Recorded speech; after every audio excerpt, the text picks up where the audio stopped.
then if we only focus on where to save money or where to save time, or instead of where can we add value and how can we enhance the experience and how can we make interaction richer with our customers and those kinds of perspectives, then it can be a very grim future for us instead of a very positive future for us. Can you achieve extraordinary results while making the world a better place? I'm Bruce Temkin, and together we'll explore how. Welcome to Humanity at Scale, Redefining Leadership podcast. Join me as I speak with visionary leaders and top experts to uncover the secrets of humanity-centric leadership. Ready to rethink leadership? Let's dive in. Hello and welcome back. At Humanity at Scale, we explore what it truly takes to lead with impact, not just to drive business success, but to build organizations that thrive by putting people and purpose at the center.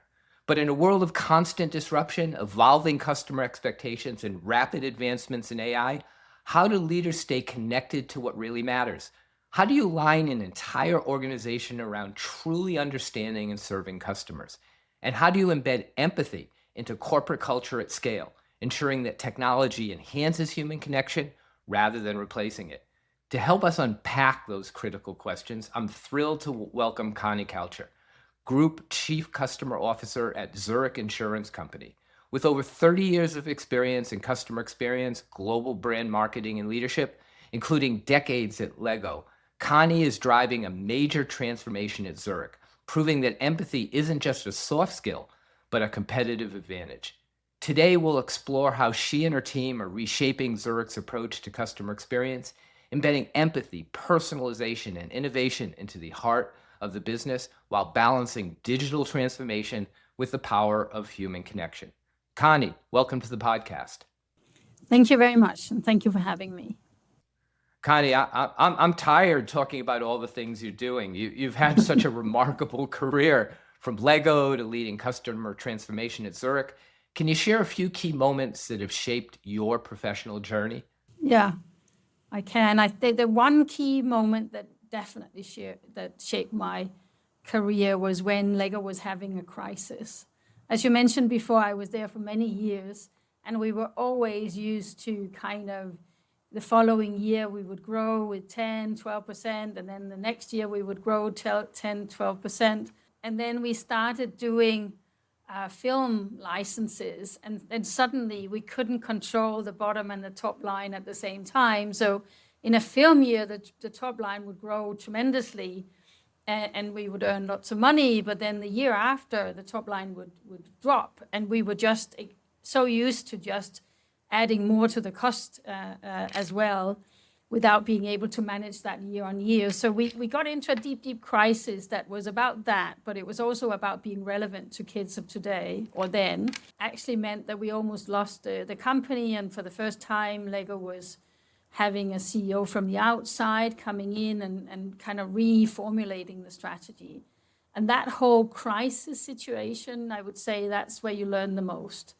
And it was all about, let's go back to basics. Let's understand who our customer is, and let's understand how we manage our processes much better behind the scenes as well at the same time. But the main point for me was understanding that kids' lives had changed a lot, and we had not moved with the times. So the whole transformation process, that's where I learned the most. It's funny, a couple parts of that are really interesting. One is that you ran into problems because of the huge success and influx of revenue that came from those movies, right? Most people would go, that's a good thing. But in a company that's trying to control it, those are difficult times, aren't they? That variability. Yeah, it was just our business model changed overnight, and we weren't really flexible enough to adjust to that. But then the crisis enabled us to do that very fast, which was good. And I do have to say, I have to give you credit for Legos, because you're not there now, but I know the transition happened while you were there. And now my son-in-law, and my father-in-law buy these big boxes of Legos and spend hours and hours putting together, spaceships and Lamborghinis. So it's great to hear. that we can inspire generations, but also it's also great to hear that they can share that passion. So as you've transitioned from brand to customer experience roles and into broader executive leadership, how has your perspective on leadership changed over the years? I think the perspective has changed from being more in the executing role to being more in a setting direction role. And that is, of course, very different from a leadership perspective. So most of the work that we do in CX is change work. So really understanding how that circle of change happens in humans and colleagues and all of that, and understanding you need to manage that. It's not only about doing new things, it's actually about how do you motivate other colleagues in the organization to think that these new things are good and they are in improvement over the past, and thus we should change our ways. So learning how to operate within that circle of change has been key to how I've changed my leadership over time. Interesting. I think that lots of people in not only customer experience roles, but any role where you're trying to get the organization to operate differently, it seems like inspiring your lesson, right? You have to learn how things change, and that may be even more important than learning how you want to improve the organization, right? Exactly.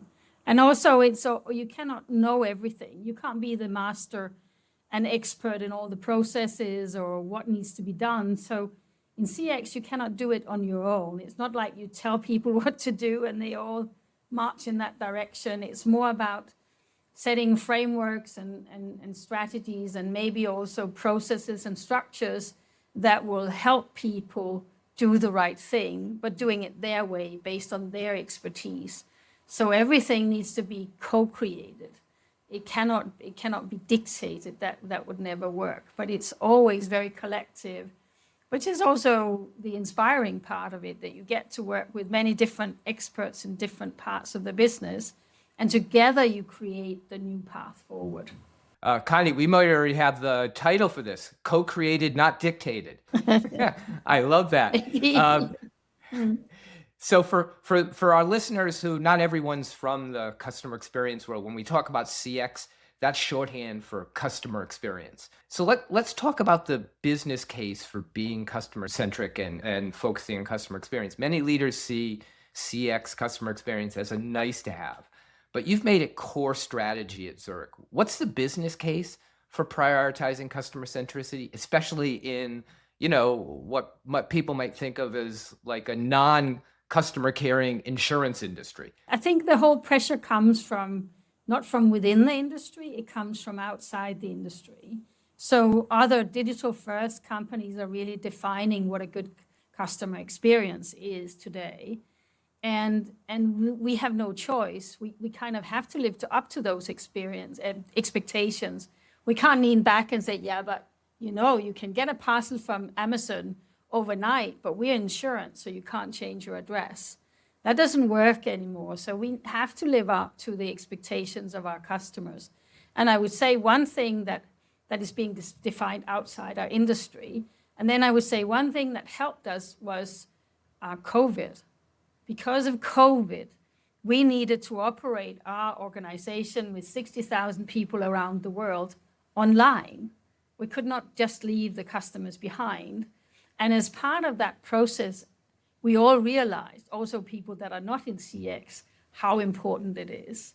So it moved from a nice to have to a must have because of these two factors. And of course, there are things where you say, yes, but here we do need a business case because it's such a big change to the organization and it does cost money and we don't have them in our day-to-day budgets. And then we'll do a business case in order to implement it. But in general, we use our insights. We use what customers are telling us that we're not good at, and then we're fixing that. And then we're also looking into, but what are their expectations? So that's more the longer lens.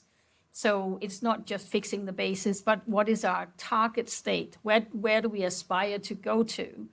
And then we need to work towards that.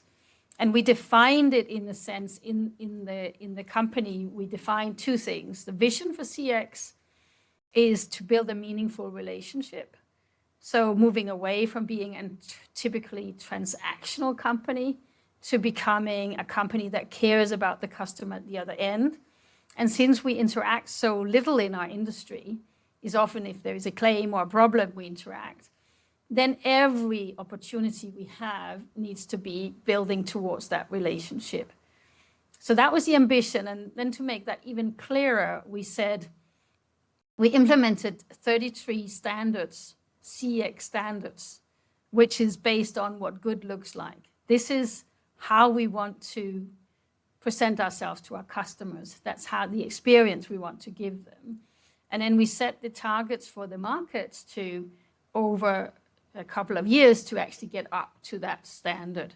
So we didn't tell them how, but we told them this is what good looks like, and this is the company we want to be, and that's where we need to get to. And then they would find their own solutions of whether it's a digital solution or something else that would solve that problem. So Conny, just for our listeners, can you give a sense of like what those standards look like, maybe a couple of them so they get a sense of it? Yeah, one standard is it should always be easy for a customer to find contact details so that they can talk to a human being.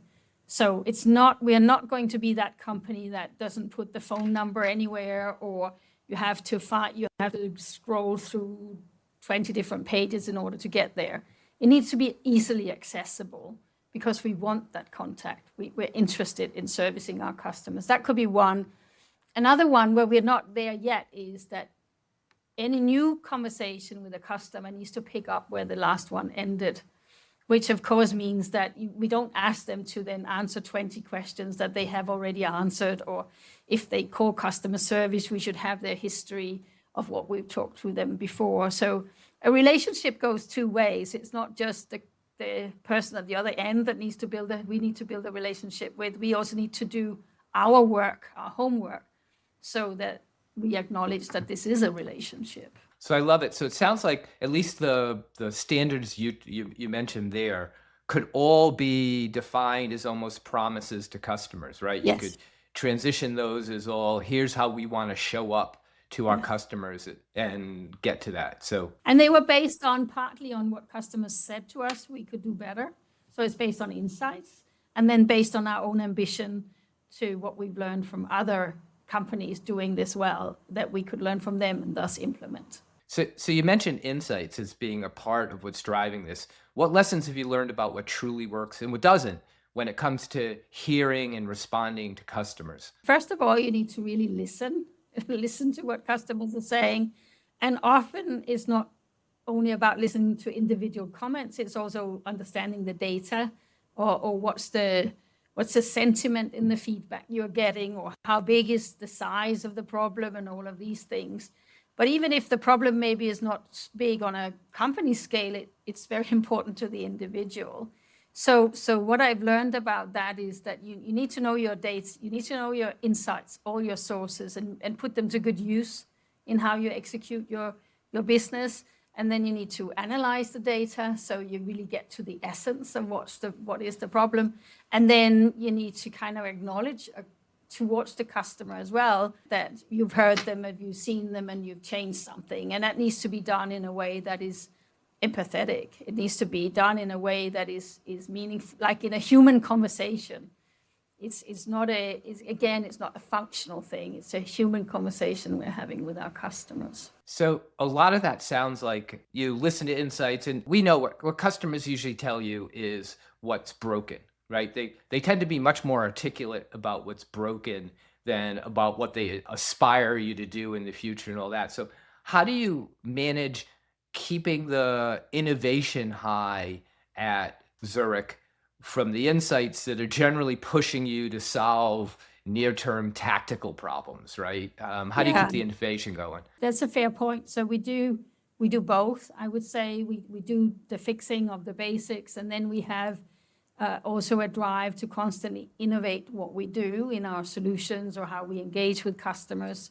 We have an innovation championship that we run every year, where we kind of solicit ideas to problems that we have, and then we work with the winners of the innovation championship, and we do pilot with them in various countries. And once something has proven that it works, we will scale it to more countries as well. And then in various departments, they have their own innovation aspects. Like in my department, we have in the customer office, we have a function called SetCam, which is a data analytics company, but also a programming function. So we can do our own solution. So recently we have implemented something we call a tone of voice strategy, because we changed how the brand is and how we look, like behind me. So we're more human, we're more relatable. So we also needed to do that beyond marketing. We also needed to do in the letters that you get, or the emails that you get, or the conversation you have, which in our industry can be very complex, very difficult to understand. So we implemented the tone of voice program based on 10 principles for how we can be simpler, easy to understand, avoiding jargon, etc. And then to go along with that, our own internal people developed an AI tool that helps you. You have your existing email, you put that into the system, and the AI will come with a new solution based on our principles, how we want to speak to our customers. And if you can imagine, we are redoing thousands of documents and scripts across the company. And that is a way of innovating the process behind the scenes, which at the end benefits the customer. I love that. And we're going to talk a little about AI, but I want to touch on AI now, because lots of people think about AI as being destructive. But I think I always say AI is sort of a neutral tool. It can be used for good and bad. This sounds like a very good one, right? Like, it allows you to use your articulated values and have them implemented and come to life in a repeatable way, right? Something that would be, I think, almost impossible to teach every person that was writing something to write in accordance to the values you want to have in the communications. They can still influence it. It's not like, here's a dictate, this is how. Then they can refine, and they can say more friendly, or they can say, I want to start differently. They can put their personal touch to it, but overall kind of follows who we want to be, and which is away from all the jargon and away from the complexity. And overall, I am actually quite positive about AI in the sense that if you use it to take some of the tedious work away, and then people spend their time doing things where we all feel we add value. So rewriting thousands of documents doesn't feel like adding value. It feels like a tedious job. But you need to temper it, of course. And in customer experience, it's extremely important. We don't think that now everything can be done by a bot. From our perspective, it's like, no, you need to give people the choice. Your customers might want to choose to talk to a bot because that's the fastest and they just want a quick answer. But in another situation, they maybe want really personal advice and they do want to talk to a human being, and then we should be there and offer that. So it's not about replacing human beings, and it's not making everything automatic, and that we're in the people's business, so we should stay with that. But then use it where it can be exciting to innovate new things. Awesome. Well, I'm going to come back to the AI and the customer relationship in a little bit, because that's a great topic.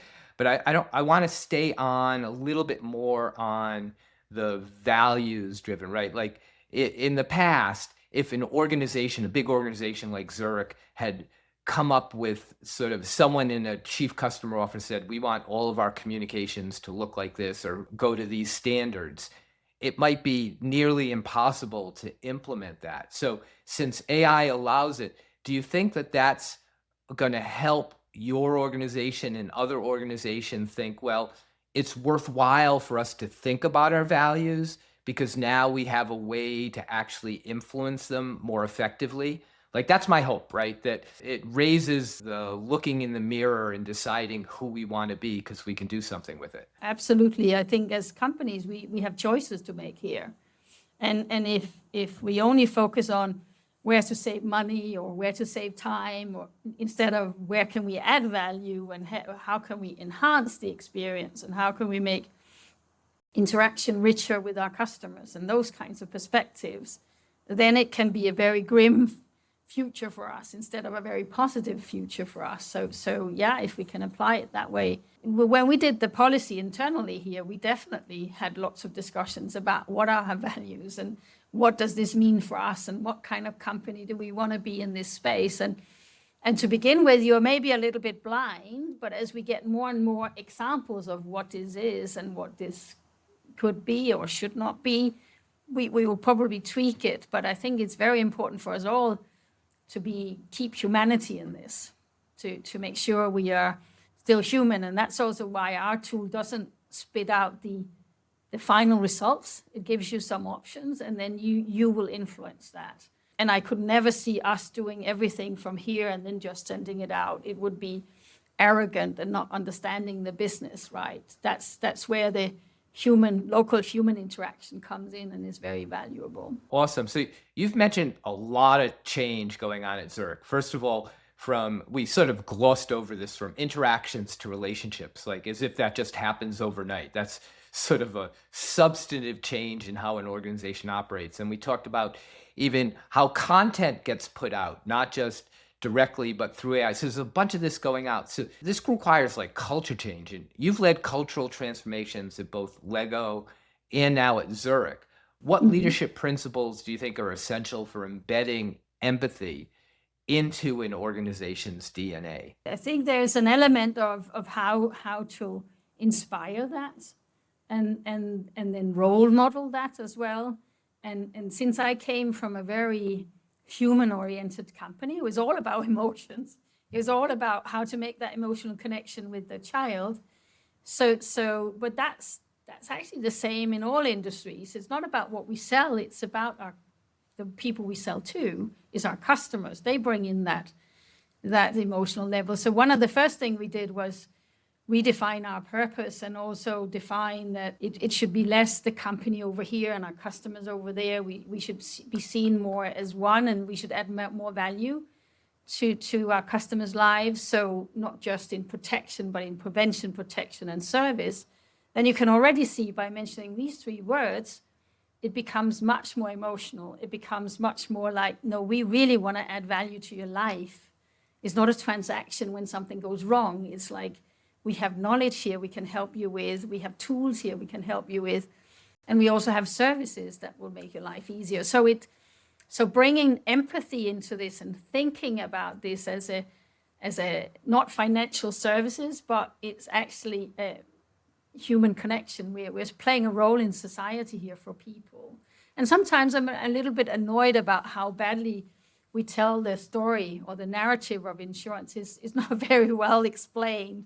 The value we actually create as a company and why it's good for customers to have an insurance. And that's the journey we are on. We're making it more relatable, more human, and more understandable. Stop making all these barriers between us and the customers. And that's where empathy comes in. So as part of making this cultural change, we of course have a customer academy where we train more people in marketing, what our brand is all about, also on CX and the human-centered design, and now lately also on empathy. So we're rolling out empathy training across the globe in order to make sure that people understand that it's not always the same person at the other end that they're in a dialogue with, but they should really listening and understand, is this a person who wants fast service, or is this a person who needs more advice? And so talking to different types in different ways. And you can see when we've done that training, the NPS score, they just jump up in enormous amount of points up. And that, I think, is successful because people, employees, and us, all of us human beings, we actually want to do the right thing.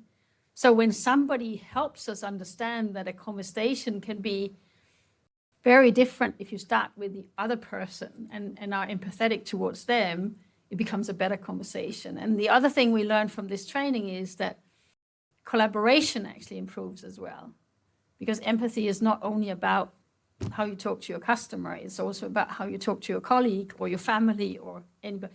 In general, you can say the world needs a bit more empathy these days. If you're enjoying this episode, make sure to follow or subscribe so you never miss a conversation. We've got plenty more great stories coming your way. Yeah, believe me, that's the goal of Humanity at Scale. Lots of empathy. Yeah. What I love about that training, so I've trained organizations in the past in different ways, And it's amazing when you give like frontline employees or any employees a mental model of how to think about customers. It gets them to think about customers, Yes. right? And Yeah. the more that they think about customers, the more their natural empathy kicks in. And I feel like we as leaders of organizations oftentimes do things to like remove individual empathy, right? Get this done, push this button, write this thing up. And so it sounds like what you're doing is you're not only teaching them some skills and capabilities, but you're reigniting their natural empathy. Yeah, hopefully. I think that's probably right. And I like your thought that maybe we de-learned it over time. We've de-learned it by putting in quotas. You need to talk to so many customers per hour or whatever. And then once you do it, you really enjoy it because it's such a human need actually to be kind to other people and you can be kind at the same time do the job that you need to do.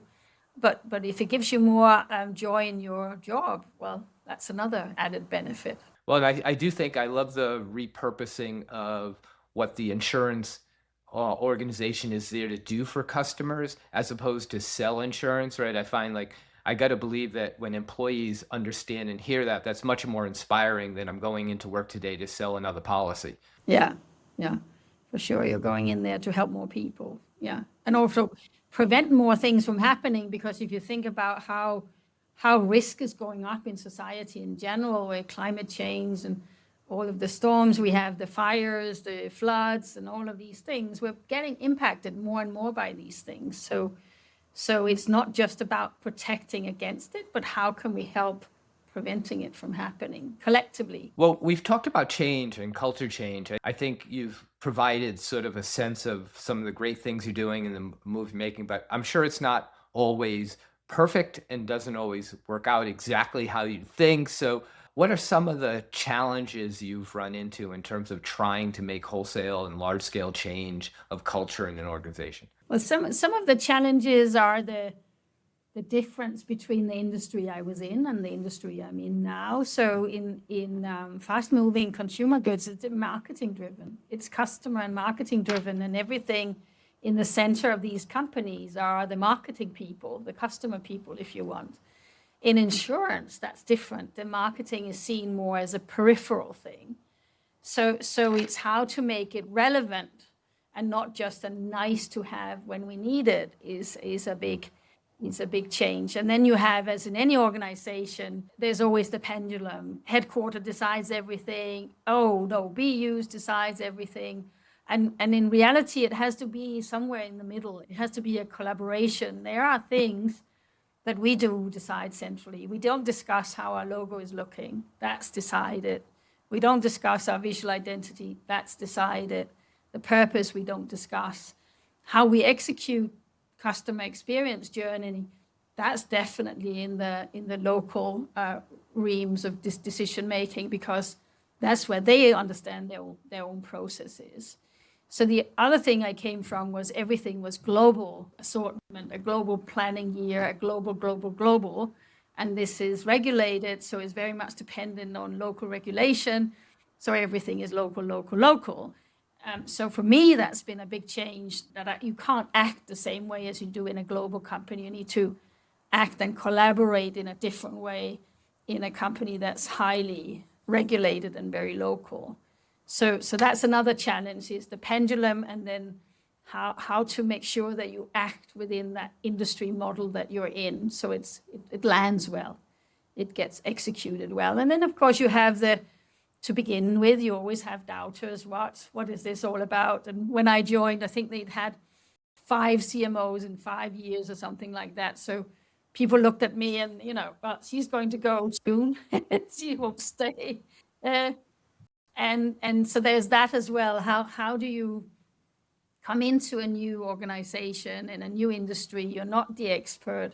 And then influence, because it's about inspiring and influencing and setting direction at the same time. You can't whip people to do the right thing. That'll never work. It's how to get the influence thing going and build up your respect, because at the end of the day, it's about trust and respect, and then the culture change kind of follows that. Well, Connie, I'm really excited that you proved the doubters wrong, and you lasted longer than they thought, which is great. Any other like tactics or strategies you use with some of those doubters directly? Well, as I said, we use a lot of co-creation, and also we do a lot of workshops. So where we bring in the experts into the work we're doing. So we know the processes, and you know very well, sort of like human-centered design processes.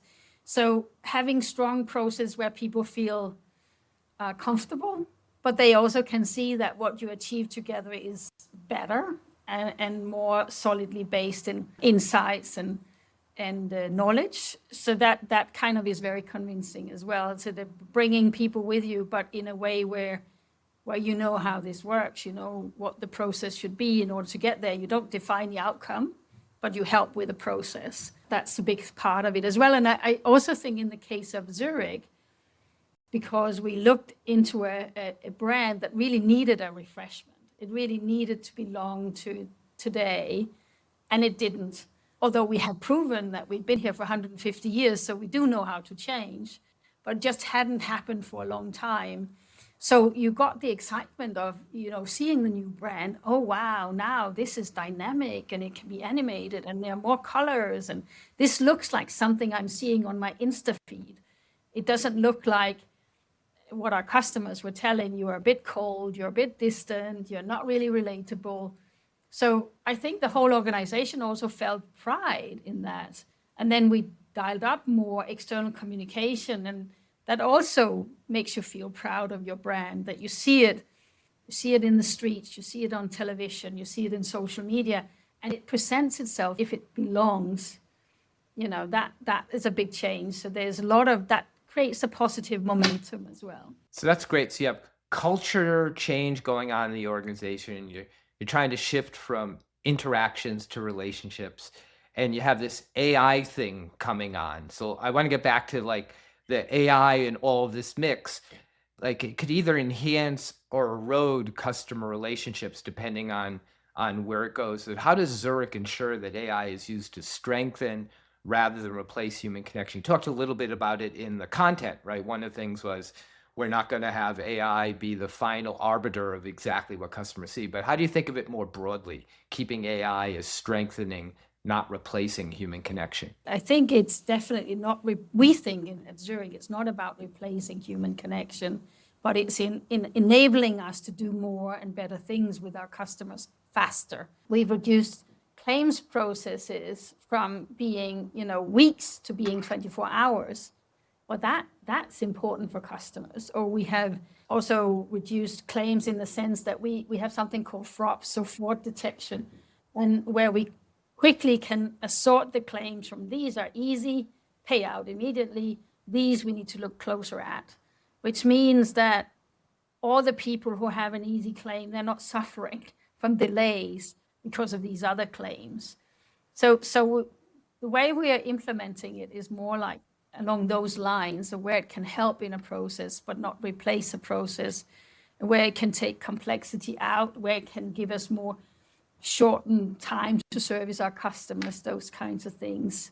And as I said, I cannot imagine that we would say, well, now you can only talk to a chatbot. No, it's not for our industry. It's not who we are. Doesn't mean we don't have chatbots. We do. So we have a whole WhatsApp claims process in the UK, for example. But it's for the people who choose that, where everything is done by a bot. It's not for everyone. So that's the principle. It's not replacing everything. It's not removing the human-centered touch, because it would go against our strategy. Our strategy is all about earning the loyalty of our customers.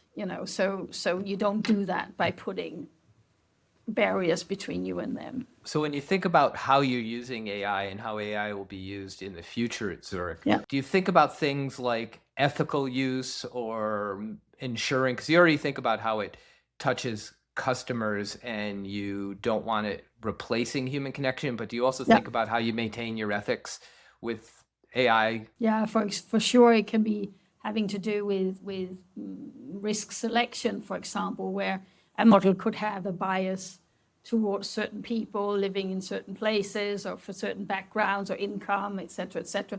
So we have very strong guidelines for that it can't be. We must ensure that there is no bias in any of these things that we do. And maybe that's an advantage, that we have grown up in this system that's more regulated. So there's a strong awareness around these things and not crossing that bridge and behaving unethically. And in general, this is a very ethical, Zurich is a very ethical company with strong values in general. So it's not a road we would go down. Awesome.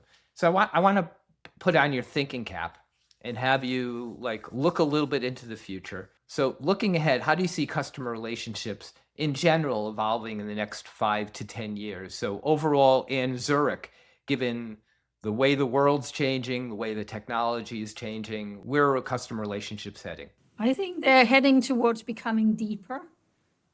So us providing more holistic perspectives on what we're offering. So not just the protection.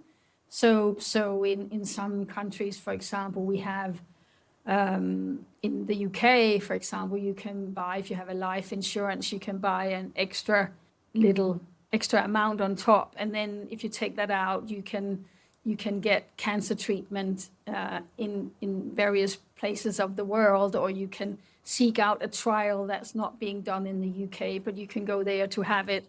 In other instances, we kind of orchestrate things around your car repair or the booking of the garage, you having a courtesy car, us looking at more concierge service. So and in health, it's very much more about how you can proactively manage your health and helping you with that. So I see it much more as a holistic system of things where we partner up with other companies to deliver more to our customers than what we do today. And that will change the relationship with our customers because they will get more value, if you see what I mean. It's not just, okay, I have a claim, now I need to call the insurance company. And we do that already in commercial insurance, where we have resilient solutions that kind of helps. They are climate engineers and normal engineers that goes out and kind of checks out the factories of people, and are they in a floodplain, or should they have this alternative energy instead, or what are the risks? So it's also proactive. It's not just the insurance. It's helping everybody to be more prepared for the future. And that's how I see the role in our industry to evolve. Well, I love that future, a future of helping customers more in a collaborative way with other organizations. Awesome. I'd now like to close out. I have 3 questions I like to ask all of my guests. So let's get at it. The first one is, if you could pick one leadership skill that will be even more important in the future, what would it be? For me, that would be empathy. Really, really leading with empathy towards your colleagues, towards your employees, and also towards your customers. That you can learn all the technical skills. You will have all kinds of tools to help you do your job. So you don't need to be knowing everything yourself. You will have tools to help you with that. But how you exercise your leadership skills is still a very human thing. And for me, how do I do it in a collaborative way? And how do I do it in an empathetic way would be important.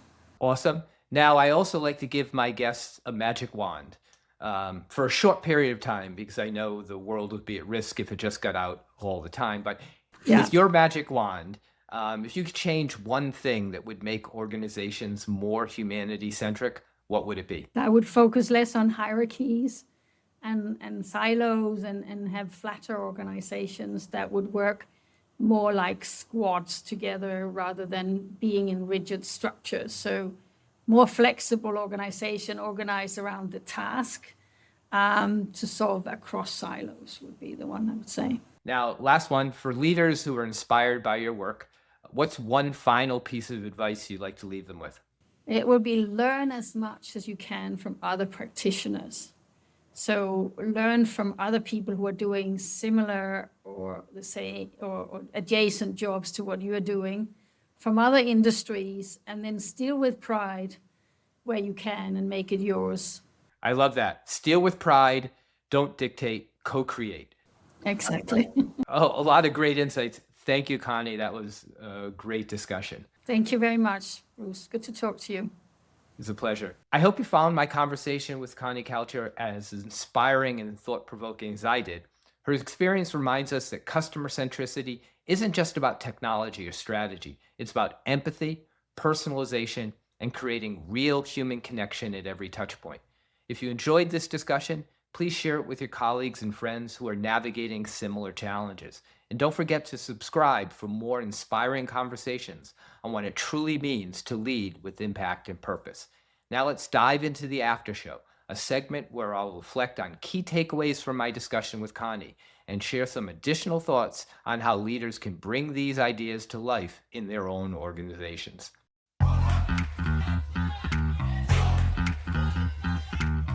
Hi, everyone. Welcome to the Humanity at Scale After Show.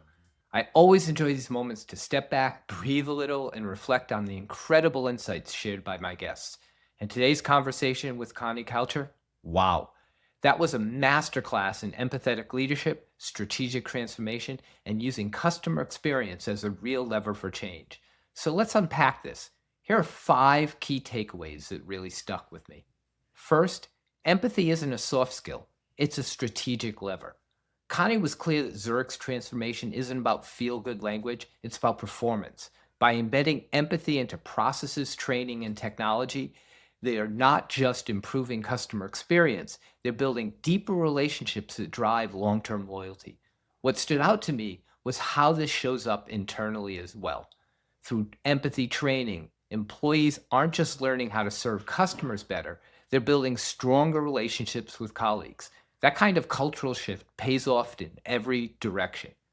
Second, co-creation is the only path for meaningful change. Connie shared a great phrase, co-created, not dictated. That's how she approaches transformation. Rather than enforcing change from the top, she sets clear aspirations and invites teams across the business and across markets to help shape the execution. Especially in a global regulated organization like Zurich, that flexibility matters. You can't copy and paste a solution across geographies, but you can align everyone around a shared purpose and let them shape the path forward. Third, setting standards gives people a target, not a script. One of the most tangible parts of the conversation was how Zurich has implemented 33 CX standards to define what good looks like. But here's the important part. They didn't prescribe how each region should meet those standards. They simply said, this is the kind of experience we want our customers to have. Then they left space for teams to innovate and localize. That's how you build consistency without crushing creativity. Fourth, AI can reinforce humanity if it's guided by values. This one really hit home. Connie described an internal AI tool Zurich developed to help employees rewrite communications in line with the company's new tone of voice. And what I loved about this example is how it flips the typical narrative about AI. It's not about efficiency for efficiency's sake. It's about using technology to help people be more empathetic, more human, and more aligned with who the company wants to be. It's a values-driven application of AI, and that's the future we should be leaning into. And fifth, innovation thrives when there's both purpose and process. Zurich isn't waiting for innovation to happen. They've built internal structures from an innovation championship to data program function in the CX team. That allows good ideas to emerge, be tested, and scale. That blend of inspiration and infrastructure is powerful. It creates space for experimentation while keeping everything tethered to a larger mission. So much of what Connie shared reinforces the idea that empathy and structure aren't in opposition. They're partners. You need both. You need standards and flexibility. You need technology and human judgment. You need vision and the willingness to co-create. I'll leave you with a couple of questions to reflect on. Are you building the kind of systems where empathy doesn't just survive, but actually scales? And as you bring more tools and tech into your organization, are they amplifying your values or quietly eroding them? Thanks for joining me. I hope you enjoyed this episode. Thanks for tuning in to Humanity at Scale, Redefining Leadership podcast. Remember, true leadership isn't only about achieving short-term results. It's about creating a lasting positive impact on all of the people you touch. Join me next time as we uncover more insights and strategies for humanity-centric leadership. Until then, I'm Bruce Temkin, encouraging you to lead with purpose and empathy and to be the spark that elevates humanity at scale.